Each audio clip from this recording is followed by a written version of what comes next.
İnşallah Allah'ın izniyle birazdan burada basın açıklaması yapılacaktır. Müslüman, mazlum milletimiz,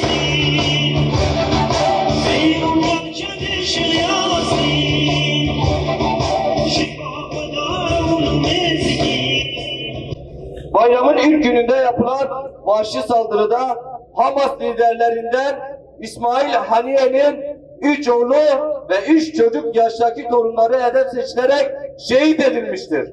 Allah şehadetlerini kabul etsin. Ey Siyonist zalimler! Yanlış hesap içindesiniz. Bu şehitlerle birlikte her şehadetin, akıtılan her damla mübarek şehit kanının Aksa ve Kudüs davasının zaferini, sizin ise sonunuzu daha da yakınlaştırdığını idrakten acizsiniz. Nasıl ki Yahya Ayyaş, Şeyh Ahmet Yasin, Rantisi ve diğer direniş erlerinin, önderlerinin mübarek kanları Kudüs davasını muhkem kılmışsa, bu şehitlerimiz kanları da Aksa tufanıyla başlayan direniş ve mücadele can suyu olacaktır inşallah. Her mücadele sabır ve gayret ister. Her zafer de bedel gerektirir. Gazze'li kardeşlerimiz sabırla, azim ve kararlılıkla mücadelelerini sürdürmekte, maddi manevi tüm varlıklarıyla bedel ödemektedirler. Buradan bir kez daha tüm Müslümanlara, ümmete sesleniyoruz. Kudüs davası sadece Filistinlilerin davası değildir. Her Müslümana sorumluluk yükleyen mübarek ve müşterek davamızdır. Haydi bu kutlu dava için bedel ödemeye, safları sıklaştırmaya, vahdet bilinciyle birlik olup Aksa'yı necis Siyonistlerin pençesinden kurtarmaya. Gazze'de 6 aydan fazla bir süredir devam eden mücadele kritik bir aşamaya gelmiştir.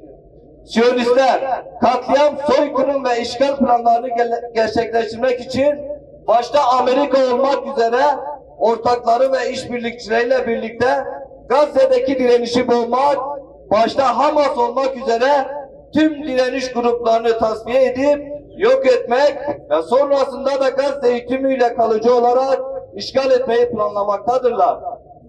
Uluslararası hukuku ve mahkeme kararlarını hiçe sayıp aleni soykırım ve savaş suçu işleyen, toplu katliamlar yapan, insani yardımları engelleyerek ve muhasarayla açlık, kıtlık silahını kullanan çocuk katili Siyonistler yapılan ve yapılacak ateşkes görüşmelerinde ve diğer diplomatik girişimlerde de temel yaklaşım olarak Hamas'ı, diğer direniş gruplarını ve dolayısıyla Aksa cihatını tasfiyeyi amaçlamaktadırlar.